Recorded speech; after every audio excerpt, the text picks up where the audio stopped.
Mesdames, Mesdemoiselles, Messieurs, pays et coteries, trouvez-vous le pays Papineau, aspirant chaudronnier, dit charentais, capable de nous chanter une chanson? Trouvez-vous, pays? Soyez toujours fidèles et sages. Les Compagnons du Devoir, Compagnons du Tour de France, c'est un chemin tracé depuis le temps des cathédrales par des milliers d'aventures individuelles. Il en subsiste aujourd'hui des règles, des rites, des codes de langage, une façon de voir le monde.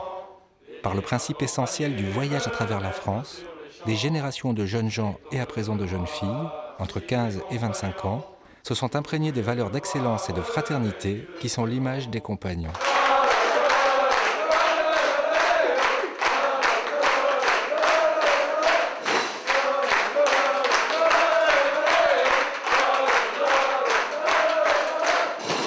Pour ce coterie, nous allons faire un banc à 7 frappes.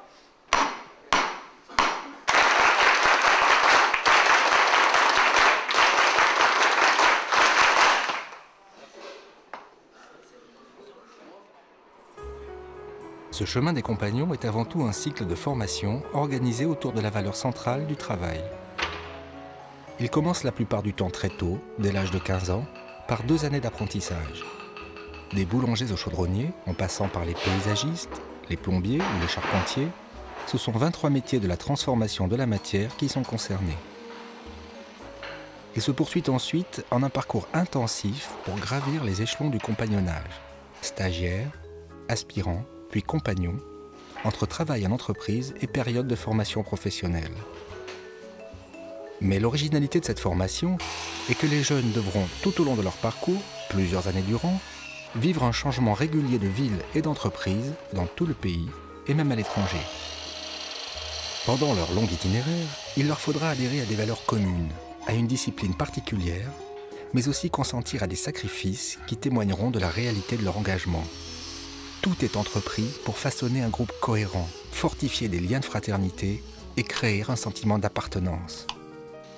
C'est dans ce cadre, au début du printemps 2007, qu'environ 140 jeunes de tous les niveaux, venus de toute la France, ont posé leurs valises pour 6 mois ou 1 an à la Maison des Compagnons de la rue de Vasselonne, à Strasbourg. Nous avons croisé les chemins de quelques-uns d'entre eux.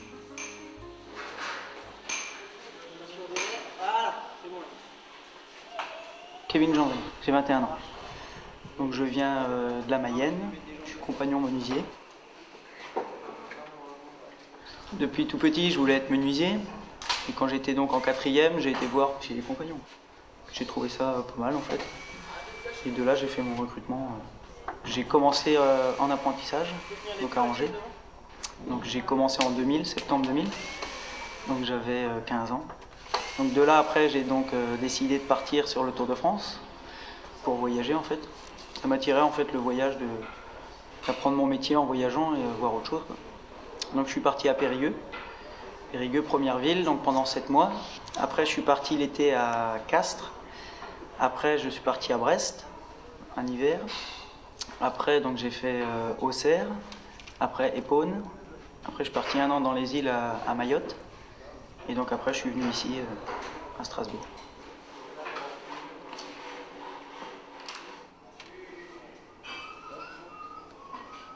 suis pays Le Longe, aspirant serrurier dit Dauphiné. Mon prénom c'est Martin. Moi, à la base c'était les couteaux. Il n'y a pas vraiment de formation qui existe en coutellerie. Donc c'est la forge. Et chez les compagnons, on est d'abord serrurier. Je pense que quelqu'un qui est motivé, qui veut apprendre son boulot, il peut très bien l'apprendre autre part que chez les compagnons. Après, ce qui fait vraiment la différence entre un compagnon et quelqu'un qui a été formé par ailleurs, c'est tout le côté voyage, l'aptitude à s'adapter justement au changement. C'est ça qui fait notre avantage. Je m'appelle Gabriel Martinez, j'ai 22 ans. J'étais apprenti les 2 dernières années, j'étais déjà résident dans une maison. Donc ça fait la 3e année que je vis dans les maisons, quoi. On va dire que je suis revenu en arrière, quoi. Quand j'étais à la fac, c'était assez abstrait, quoi. Alors, je me suis dit, je vais apprendre un métier, j'étais manuel, donc le menuisier, le bois, etc.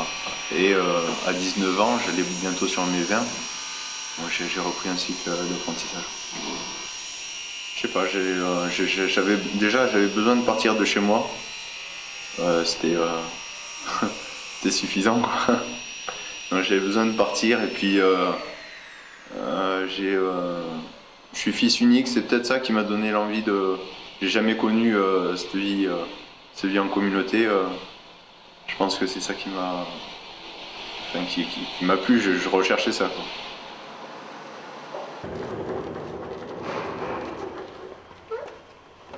Une phrase qu'on aime beaucoup chez nous, c'est qu'on fait de la fraternité, pas du copinage. Le lien qui nous unit entre aspirants, entre compagnons, est un lien de fraternité, oui. Et même sur une durée si courte, on n'arrive pas avec tout le monde, mais avec certaines personnes, d'avoir un très gros lien, quoi.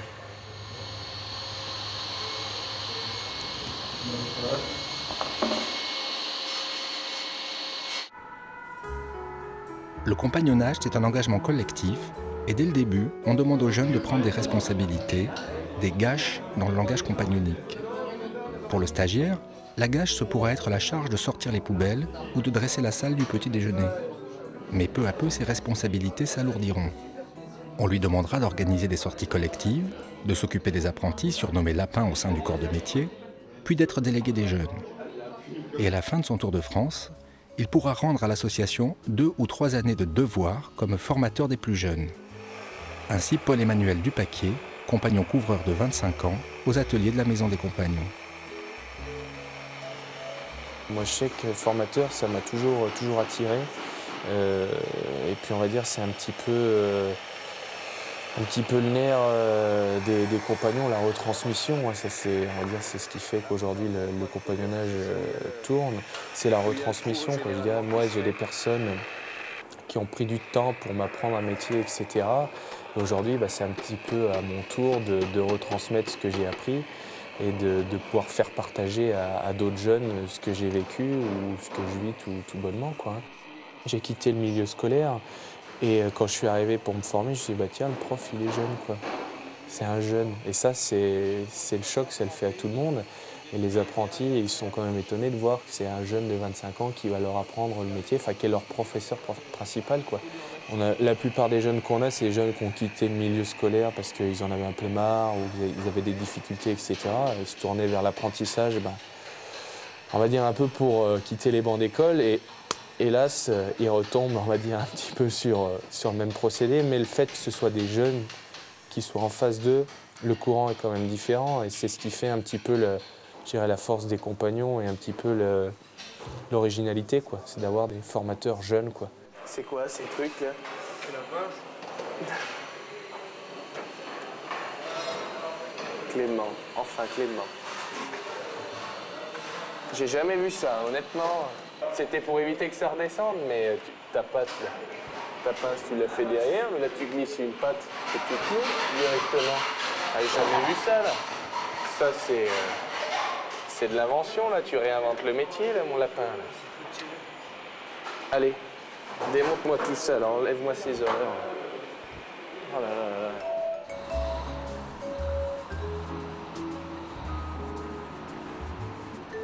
Mais au plus impliqué d'entre eux, au plus mûr, au plus responsable, c'est la charge complexe de prévôt qui est confiée.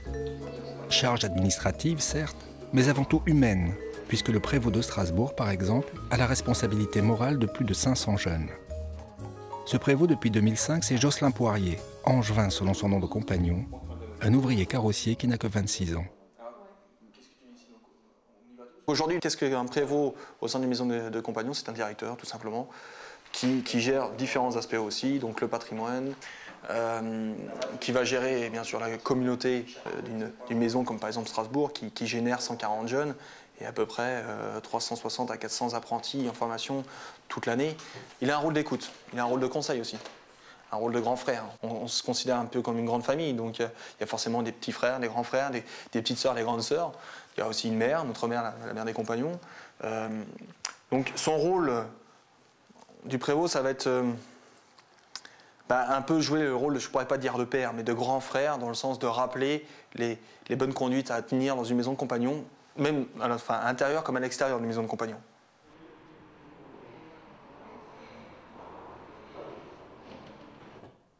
Le prévôt doit gérer des cas toujours différents, comme celui de Xavier, serrurier stagiaire, en conflit avec son entreprise. Salut. Ça va? Ça va. Bien. Je voudrais que tu m'expliques un petit peu comment ça se passe à la boutique, là, parce qu'il me semblerait qu'il y a des petits soucis. C'est au niveau de mon patron, de mon chef d'atelier. Ils passent leur temps à me rabaisser, à me chambrer, et je peux plus le supporter là. Ça fait... Professionnellement, comment ça se passe? Ben, ça va, j'ai du bon boulot. Qu'est-ce que tu fais actuellement comme... Là, je suis sur des garde-corps là. Tu es sur des garde-corps? Tu as du bon boulot? Ouais. Tu le sors dans les temps? Ouais. Il n'y a pas de problème là-dessus? Il n'y a pas de problème là-dessus. Donc en ce moment, professionnellement, on va dire que l'entreprise ne peut qu'être satisfaite de toi, quoi. Et c'est vrai que cette période de 3 mois là, d'arrêt de travail les a un peu énervés. Ouais, ben ça... Parce qu'ils avaient prévu du travail pour toi, et puis quelque part, tu n'étais pas là, et malheureusement, c'est pas de ta faute. Hein. Enfin, ça n'excuse en rien leur comportement, c'est pas ça. Mais je pense peut-être qu'ils se rendent pas compte aussi qu'ils sont en train de te mettre la passion, quoi. Mais il y a un moment, il faut leur dire aussi ce que tu leur as dit aussi. Stop, attendez, vous arrêtez là. Ouais, je l'ai dit à mon chef, j'ai dit arrêtez. Comment il a réagi? Ben, il m'a dit, si t'es pas content, tu me donnes ta démission et tu te casses. D'accord. Quel chef? Ton patron ou chef? Mon patron. Ton patron. Donc il y a dû quand même y avoir des choses auparavant, quoi. À mon avis, il y a dû y avoir un problème professionnel. Parce que si aujourd'hui, il propose de partir, c'est que professionnellement, est-ce que ça allait ou pas, quoi? Mais ouais, mais c'est parce qu'ils sont... Est-ce que toi, de ton côté, mais c'est ça que maintenant je veux analyser, moi, parce que toi, peut-être que de ton côté, tu vois que c'est bon, mais peut-être que eux, de leur côté, ils ont vendu un truc à 6h et toi, tu l'as fait à 9h, quoi. Ou tu l'as fait à 8h. Et pour toi, c'est bon, mais pour eux, c'est pas bon. Toi, t'es là pour bosser.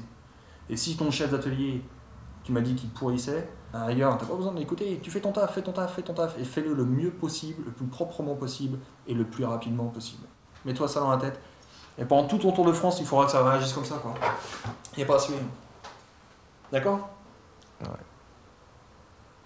Mais par contre, ça n'excuse pas qu'ils remettent tout sur toi, quoi. Parce que t'es pas tout seul dans ta vie.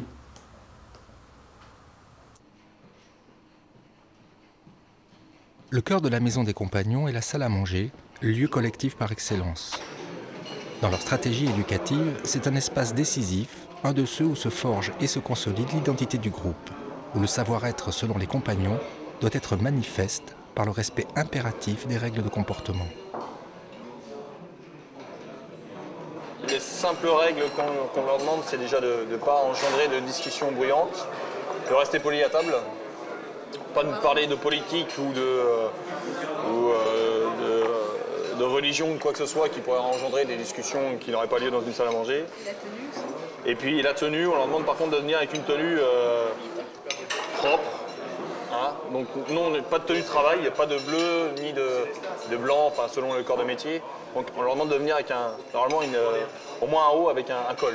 Donc, ça peut être un polo, ça peut être une chemise. C'est la seule chose qu'on leur demande. Mais il y a toutefois une autre règle d'or, l'obligation pour tous et toutes d'y prendre les repas. Il est déconseillé d'y contrevenir. Qu'est-ce qui s'est passé vendredi? Non mais tombez le sourire, hein, parce que vous êtes limite du renvoi là. D'accord?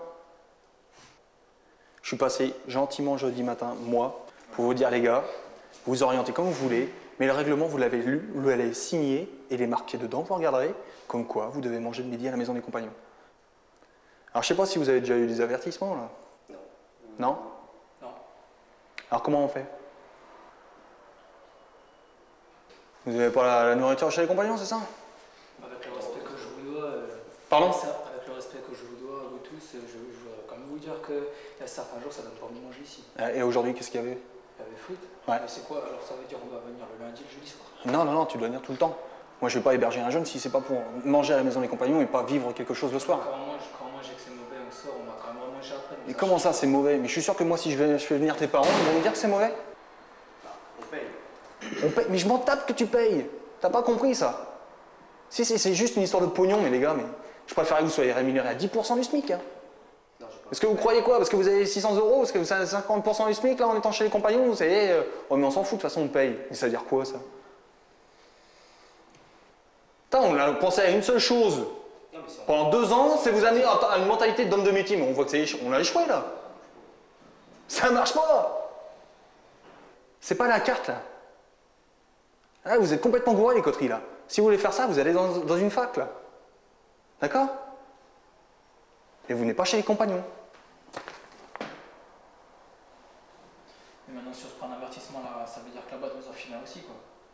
Ah bah oui, Ouais. c'est clair. Je motive de pas avoir mangé à la cantine. Exactement. Ouais. La boîte va nous envoyer Bien sûr. un avertissement. Mais oui. Pas avoir motif. Va t'envoyer, mais c'est ta responsabilité. Quand tu n'es pas allé manger ce midi, c'est toi qui as pris ta responsabilité comme un grand bonhomme. Ouais.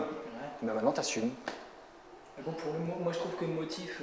Mais non, attends, on va pas revenir sur. Vous avez lu et signé un règlement. On vous a expliqué le premier jour que vous êtes venu à la maison des compagnons comment ça se passait. Vous êtes revenu une deuxième demi-journée avec vos parents. On vous a rebourré le crâne en disant voilà comment ça se passe. Attention, qu'est-ce qu'on veut pas, les bouts d'oreilles, machin et ainsi de suite. On vous demande quoi? Une tenue propre et correcte pour venir manger à la maison des compagnons. Ça n'a pas été dit ça? Si. Vous avez dit amen à tout ça? Ben voilà. Pour un truc qui n'a pas été respecté pour pas avoir mangé. Pour pas quoi un truc? Toute la semaine dernière, cette semaine, ça fait qu'un truc toi? Parce que t'as arrivé à résumer comme ça? Mais je trouve quand même qu'on est assez souple quand même parce qu'on vous met pas de pion, on met pas de tout ça. Mais encore une fois, on vous donne ça quoi, vous nous bouffez ça quoi.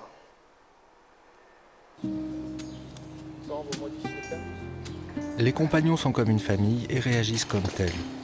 En famille, sauf exception, on prend ses repas chez soi. L'engagement demandé n'est pas un vain mot. Tout est entrepris pour favoriser l'unité et la cohésion. En semaine, après le travail en entreprise, le jeune est en atelier de 20 à 22 heures.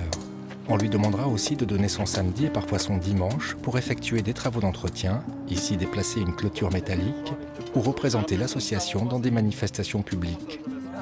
Le système des compagnons est basé sur un conditionnement au travail presque anachronique. Le métier est considéré comme un élément essentiel de l'épanouissement personnel et collectif et doit, à terme, devenir une passion qui règle l'emploi du temps.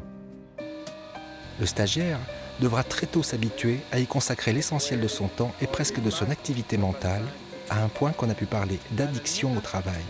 Mais après, là il sort comme ça. Ouais. Comme ça.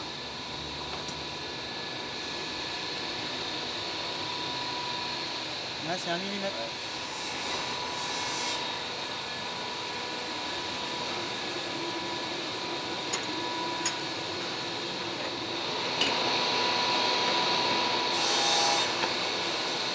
On est habitué à travailler déjà 6 jours par semaine, plus le soir. Donc évidemment, on prend goût au travail. Autant au début, ça m'a embêté aussi que maintenant, je me dis, vu ce que ça m'a apporté, je me dis, bah ouais, c'est bien. Parce que moi, j'ai jamais, outre le boulot, j'ai jamais connu de moments forts comme ça. Je veux dire, la satisfaction de voir un ouvrage terminé, de voir qu'on a passé tant d'heures que... Ouais, pour moi, c'est devenu un peu comme une drogue. Ouais. Une drogue, c'est peut-être un bien grand mot, mais c'est une passion, quoi. Je veux dire, on n'arrive plus à s'en décoller. Le soir, je vois même avant de me coucher ou le matin en me levant, je pense au chantier que je fais à la boîte. Parce que ça nous prend, quoi. Mais c'est pas une corvée, je dirais, c'est naturel. Après. Avec la société, on a quand même un décalage, ça c'est clair. Beaucoup ont du mal à comprendre quand ils arrivent de manger en col, que les cours c'est 8h, c'est pas 8h05 quoi. Qu'il faut avoir une rigueur, qu'il faut travailler. Enfin, le plus dur, je vais dire, c'est le début pour quelqu'un qui veut faire son petit chemin chez les compagnons, sa petite vie à lui, personnellement pour lui, ça peut pas marcher. Donc il faut, c'est bête à dire, mais il faut lui affliger ce rythme-là, jusqu'à temps qu'il comprenne que c'est pour lui, et après qu'à son tour, une fois qu'il ait compris, qu'il le retransmette aux autres, quoi. Mais ouais, le problème, c'est ceux qui ne veulent pas s'impliquer, enfin, qui veulent faire le Tour de France, mais sans trop donner non plus, quoi.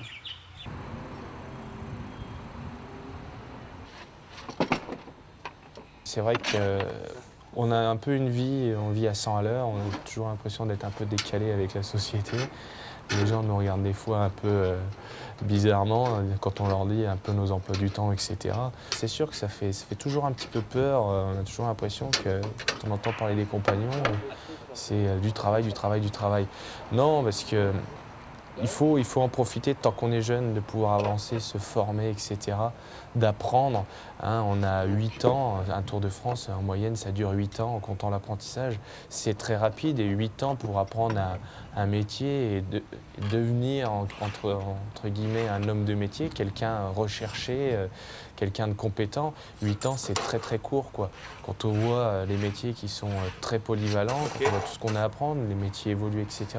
Donc c'est vrai qu'on pousse le jeune, c'est vrai qu'on est derrière lui à le solliciter, à se mettre au travail, etc. Mais le jeune qui a compris ça, qui se dit bah ouais, bon, bah, c'est comme ça. Et le jeune qui se dit bah, écoute, si je travaille maintenant, bah, plus tard ça paiera. Parce que c'est le discours qu'on leur tient. On leur dit bien évidemment, si tu bosses maintenant, bah, t'en récolteras les fruits dans quelques années. Et c'est vrai, quoi. Je veux dire, l'emploi du temps qu'on a chez les compagnons, bah, on a l'impression de vivre dans un cocon. On n'en sort jamais.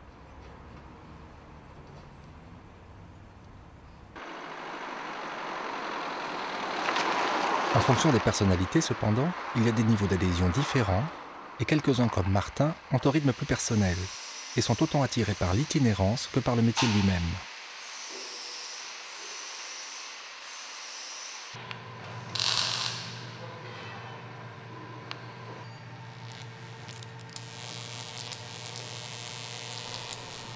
J'ai un peu du mal à me voir en étant compagnon, mais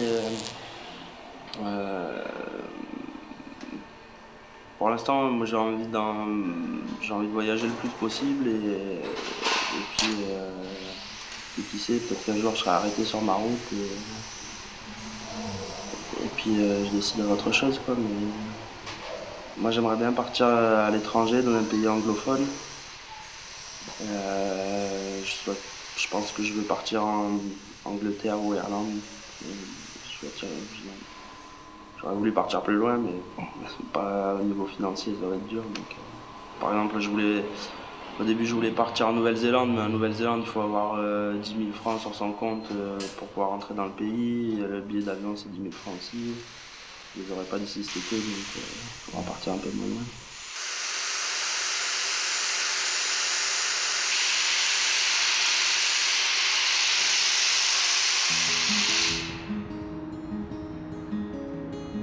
Dans cette exigence renouvelée d'engagement, il reste aux jeunes les dimanches pour se poser et se reposer. C'est leur seul moment de relâchement et de convivialité. Mais la plupart du temps, dans une ville lointaine, leur unique compagnie est celle des autres jeunes de la maison, et souvent ils organisent des sorties entre eux qui leur permettront de se connaître autrement. L'association les invite d'ailleurs vivement à pratiquer les sorties culturelles, comme au plan incliné d'Artswiller dans les Vosges.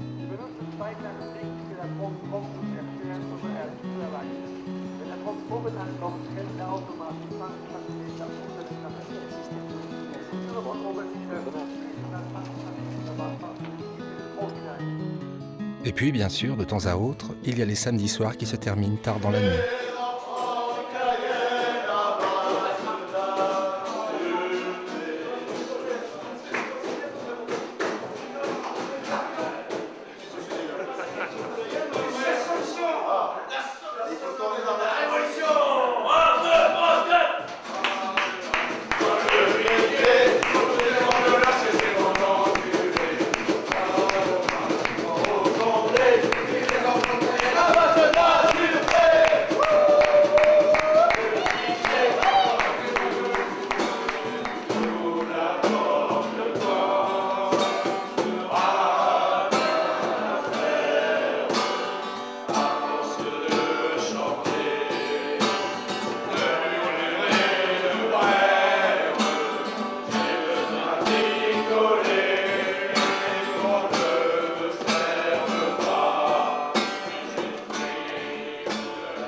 L'été approche.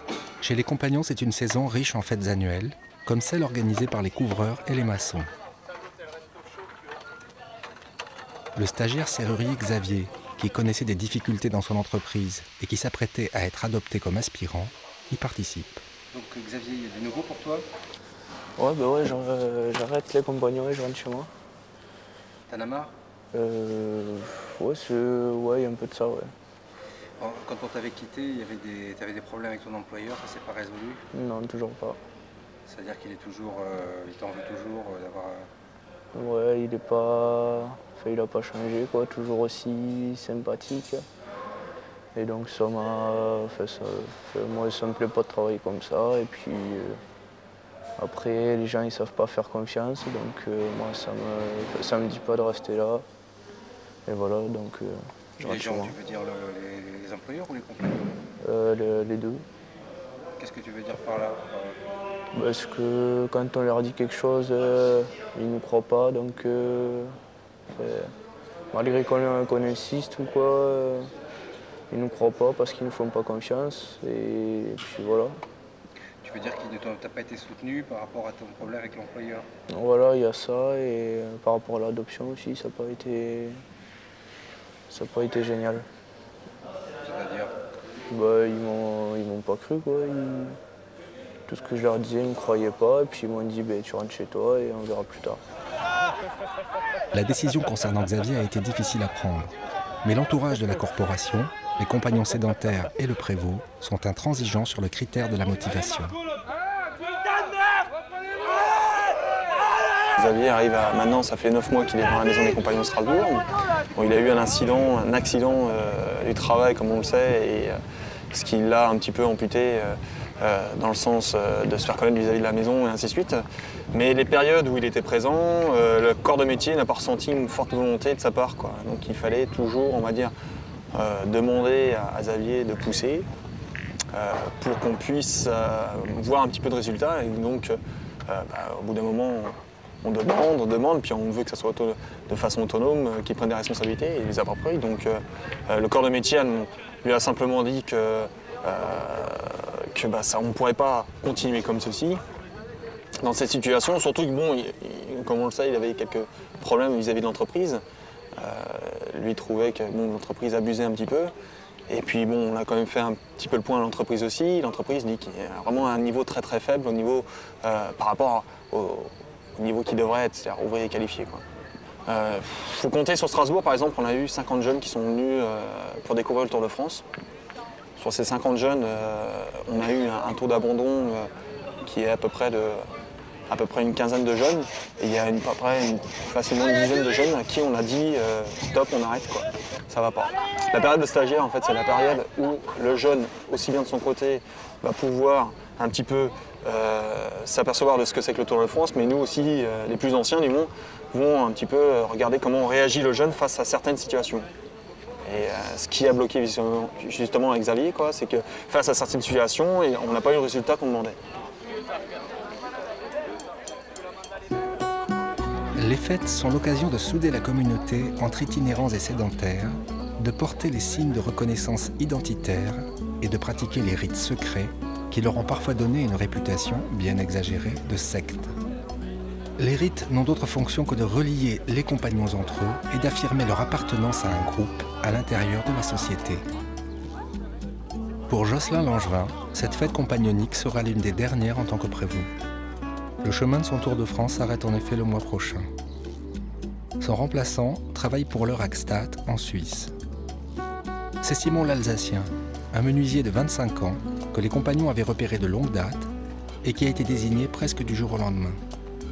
Il n'a suivi aucune formation à sa future tâche. Je pense que quand on arrive prévôt, je vais me prendre une grosse claque. Pour être clair, c'est clair qu'au départ, ça va être très difficile et je vais sûrement avoir des réactions devant eux ou dire des choses qui vont être déplacées. Et bon, j'en suis conscient, mais on verra. Je sais que ça va être formateur. Et puis maintenant, je suis très ouvert au dialogue et je pense qu'en discutant avec les jeunes, ils savent aussi que je suis jeune aussi et qu'on peut tous faire des erreurs. Mais je sais que, connaissant bien le Tour de France, vis-à-vis de toutes les expériences que j'ai faites. Je suis aussi passé par là, donc je connais aussi les difficultés que vont avoir les jeunes. Toute cette expérience, tout ce que j'ai pu vivre jusqu'à présent, j'ai envie de le faire vivre et puis de le voir vivre aussi.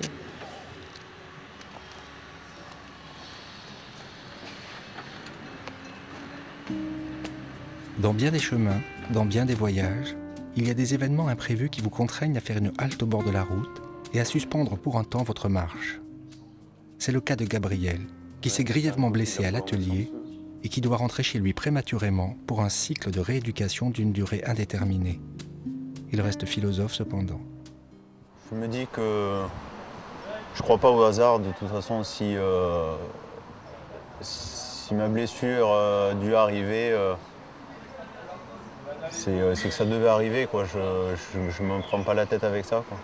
Et puis, je me dis que ça peut éviter... Finalement, ma blessure est pas tellement grave par rapport à ce qu'elle aurait pu être, que ça m'obligera à faire plus attention pour la suite, quoi. Gabriel quitte Strasbourg pour Montpellier sans savoir à quel moment il pourra rallier Paris, sa prochaine ville. Il y a les accidents de parcours et les bifurcations programmées. Au début de l'été, la maison de Strasbourg est agitée par la grande période des changements de ville, ce moment rituel où les jeunes partent vers d'autres cieux et où d'autres vont arriver, renouvelant ainsi en quelques semaines la population entière. Donc là, c'est un nouveau départ, alors? Oui. Là, je m'en vais à Poitiers là, pour 1 an. Et on s'habitue finalement à faire tous ces déplacements? Ouais, c'est pas mal. On voit du pays comme ça.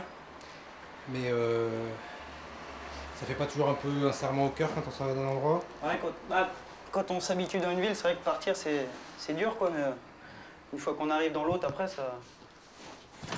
souvent, ça se passe bien et l'adaptation est rapide, quoi. Mais c'est vrai que de partir, ça fait toujours un pincement, quoi.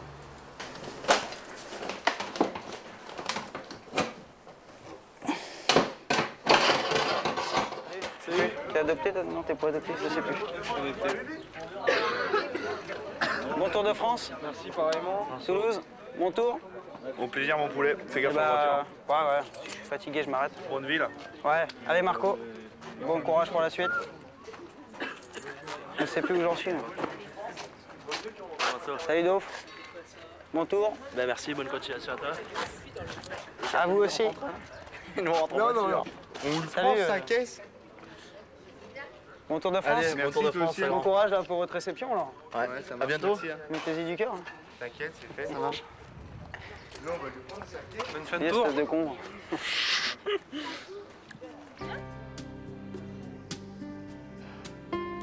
Le chemin de Martin le conduira plus loin que Poitiers, puisqu'au lieu de l'Irlande, le service international des compagnons lui propose à présent de partir 1 an à l'autre bout du monde, en Nouvelle-Zélande. Il partira à l'automne. Un voyage pour le voyage, en somme. Il n'y a pas de maison de compagnons à l'étranger, et le mot même de compagnon du devoir n'évoque rien là-bas chez les employeurs. C'est une situation extrême chez les compagnons, il sera livré à lui-même. Mais la question du financement demeure. C'est un peu encore mon problème.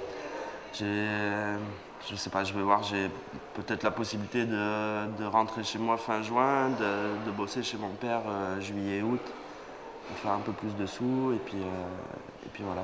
Alors, ça te plaît cette perspective? Ouais. Le temps est venu pour Simon de prendre ses fonctions à Strasbourg. Un des secrets des compagnons est la façon dont ils parviennent rapidement à faire de jeunes artisans des garçons capables de prendre en charge la direction d'une structure de formation complexe. Ceux qui sont choisis le sont autant pour leur personnalité que pour leur maîtrise et leur adhésion aux valeurs compagnoniques. Commence la période de passation entre Jocelyn et Simon qui durera 2 mois. Prévost, c'est déboucher les toilettes le matin et serrer la main d'un ministre l'après-midi, quoi. C'est ça, donc tu vois. Ouais, quoi. Bonjour, ça va bien? Salut. Bien. Alors moi je passe des fois là parce que le week-end, Même si c'est Vendéen qui gère les lieux, là, le week-end, c'est nous qui travaillons là-dedans, quoi. Et quand c'est pas rangé comme là, tu vois, moi, le soir, je chope mon responsable métayer et je lui dis, attends, j'ai dit là, s'il n'y a pas qui doit venir, si on doit faire visiter quelqu'un,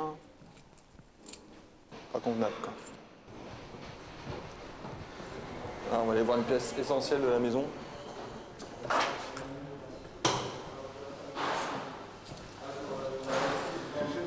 Notre chef cuisine. Gabriel, vous vous enfuyez, là. Vous ne laissez même pas le temps de vous serrer la patte. Si, vous avez dit bonjour, je sais même pas. Non, je suis en train de discuter. Ça va? Oui. Je vous présente Simon Villemer, alsacien, qui est mon successeur. Ah, bonjour. Je suis un jeune, c'est bien. C'est un homme. Ça veut dire quoi? Parce que moi j'étais trop vieux, c'est ça? Non, mais. Vous foncez de l'autre côté là? Ouais, nous on dit déjà. Ouais. Par contre, j'attends juste ça va qui bouge pour que j'aille chercher mes classeurs. Comment ça se fait que t'as pas tes classeurs? Bah parce qu'on l'avait pas normalement aujourd'hui. C'est assez impressionnant parce qu'il faut être attentif à tout et tout le temps, quoi. Que ce soit le personnel, les apprentis, les itinérants. Et puis voilà, beaucoup de choses à gérer, c'est sûr. Il y a des informations qui viennent de tous les côtés, et puis viens là en juin que je te dis ça, viens là que je te dis ça. Et puis voilà, d'arriver à réagir tout de suite. Est-ce que je vais être à l'auteur, etc. On se pose toujours la question. Maintenant, j'ai envie de taper dans la butte, et puis il faut y aller. Et puis voilà. Je pense que d'ici le mois de novembre, déjà, on verra un peu plus.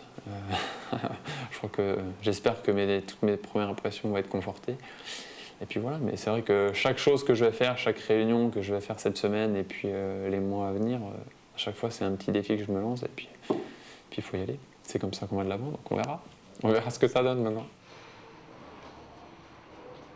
Très vite, les vrais problèmes sont là, ceux des garçons et des filles qui rencontrent des difficultés.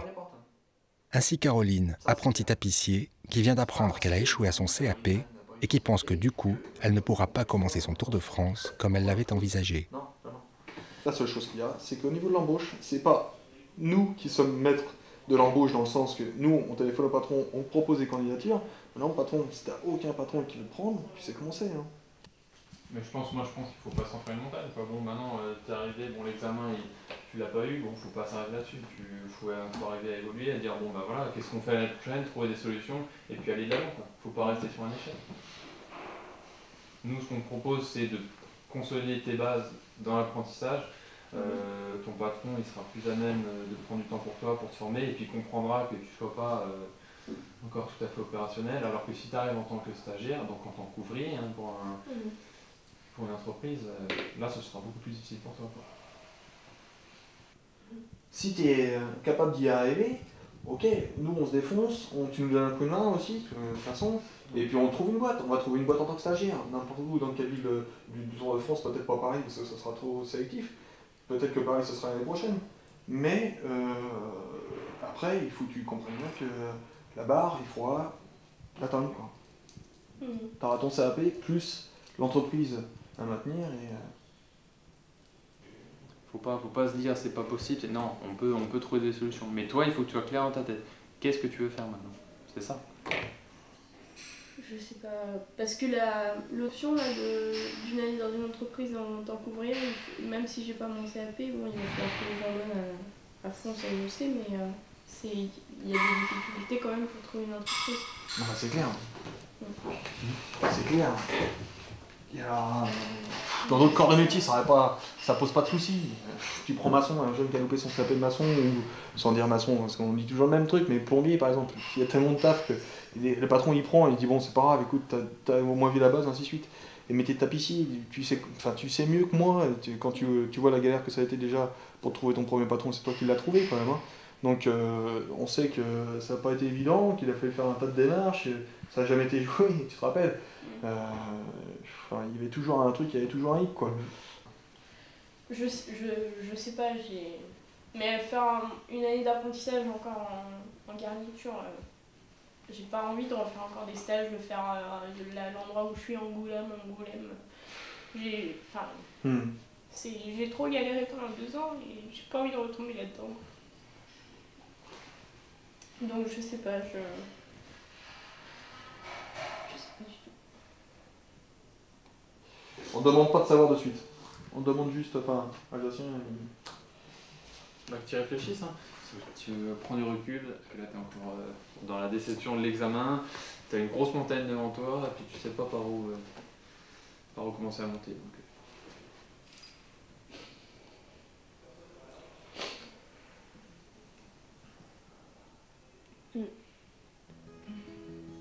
Voilà.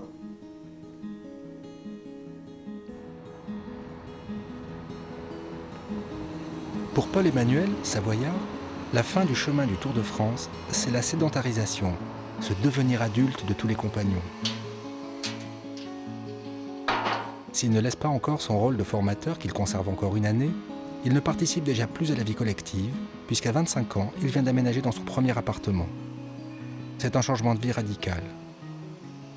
T'as l'impression de vieillir. Moi je dis, là j'ai l'année dernière, entre l'année dernière et puis là, maintenant quoi, tu prends une claque quoi. Hein.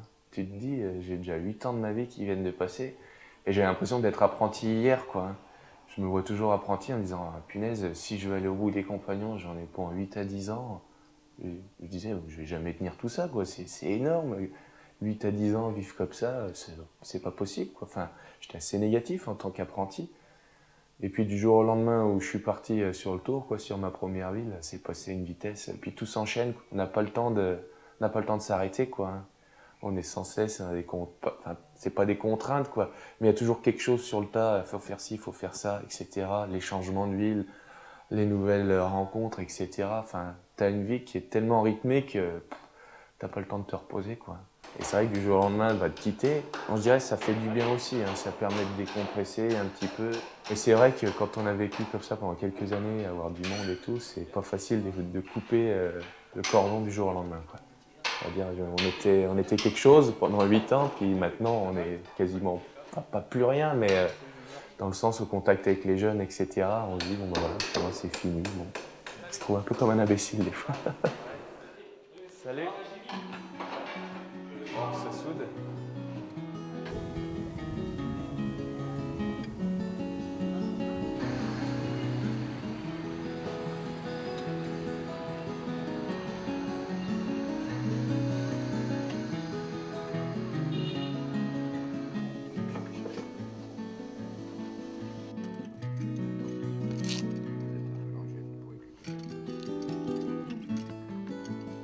L'été avance.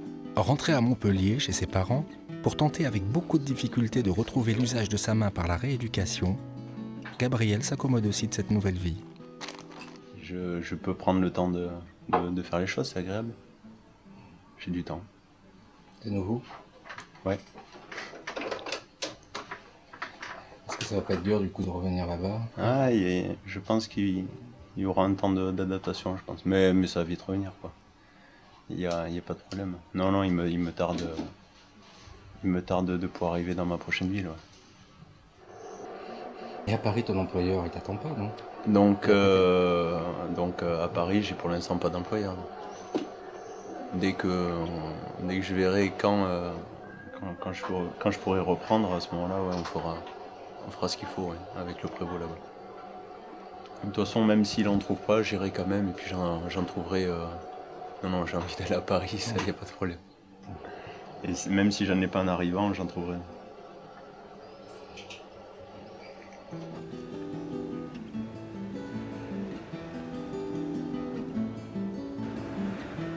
Martin, lui, a travaillé tout l'été chez son père et sa mère, au village des Piles dans la Drôme, pour financer son voyage.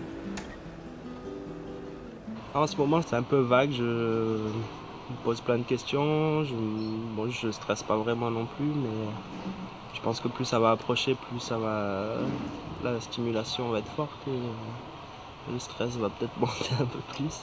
J'ai pas beaucoup de pistes là-bas, donc ça sera un peu comme ça vient, et puis je vais arriver à Auckland, donc c'est une grande ville, je pense qu'il y a quand même pas mal de choses, il y a pas mal de possibilités, je pense, sur Auckland.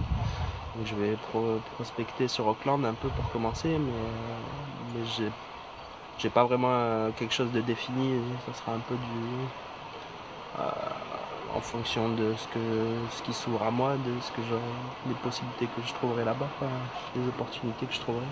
Mon principal but dans ce voyage, c'est la langue, puis la découverte du pays. Donc si j'ai pas le métier, ben tant pis, il y aura autre chose derrière aussi. Au même moment, en Alsace, Simon, désormais seul prévôt, affronte sa première rentrée. Il accueille les nouveaux arrivants. Par contre, ce que je peux vous proposer, c'est des jeunes ouvriers qui ont fini juste leur apprentissage et qui seraient en perfectionnement en fait, chez les compagnons, en contrat de professionnalisation. Mais ça vaudrait peut-être le coup de faire un essai. Et puis, moi, je peux vous présenter ces jeunes. Donc après, à voir si ça peut vous intéresser. Je peux vous faxer déjà 2 CV, si vous le souhaitez. Je préférerais par fax, si ça vous ennuie pas.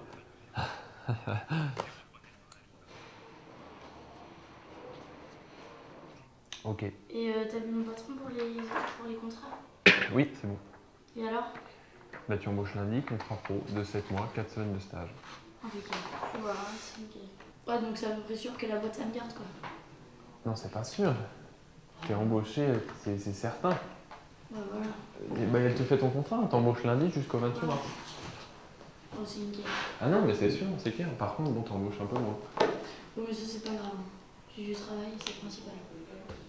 Je m'en fiche. Non, puis il m'a l'air. Ouais, puis en train, c'est faisable quand il y a 30 minutes de train. C'est pas la fin du monde.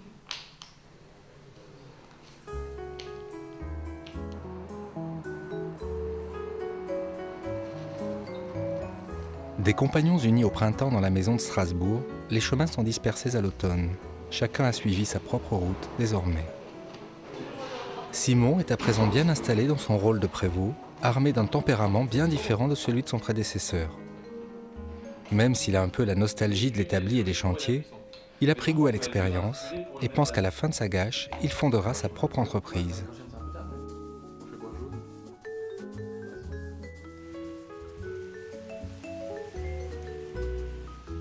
Jocelyn a posé ses valises dans une entreprise de carrosserie en Bourgogne où il occupe un poste de technico-commercial. C'est l'expérience de sa gâche de prévôt qui lui a permis de valoriser ainsi son savoir-faire d'ouvrier carrossier. Il songe à présent à bâtir sa maison et à se fixer dans la région.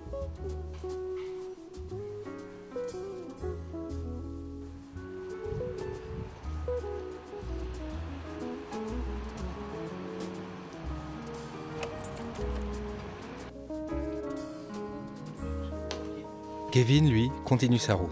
Il occupe la gage de roller dans la petite maison des compagnons de Poitiers.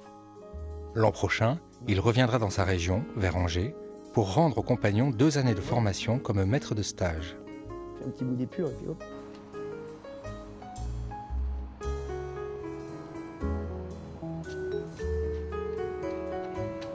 Paul Emmanuel a tourné la page de la vie collective.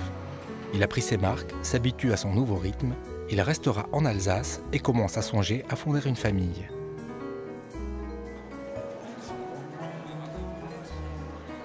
Gabriel ne sera jamais compagnon en titre. Sa blessure a causé une rupture dans son chemin de compagnon et il a décidé d'accomplir son projet de rénover seul des maisons. Mais il se considère toujours comme un membre de la famille compagnonique, un compagnon de route si l'on peut dire.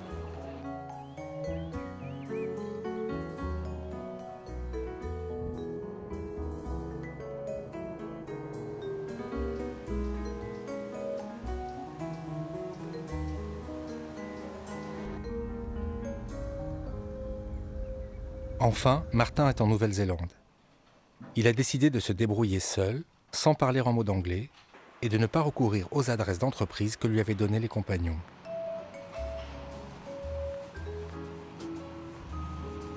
Il loge dans une auberge de jeunesse et tente de déchiffrer des annonces sur Internet ou dans les journaux.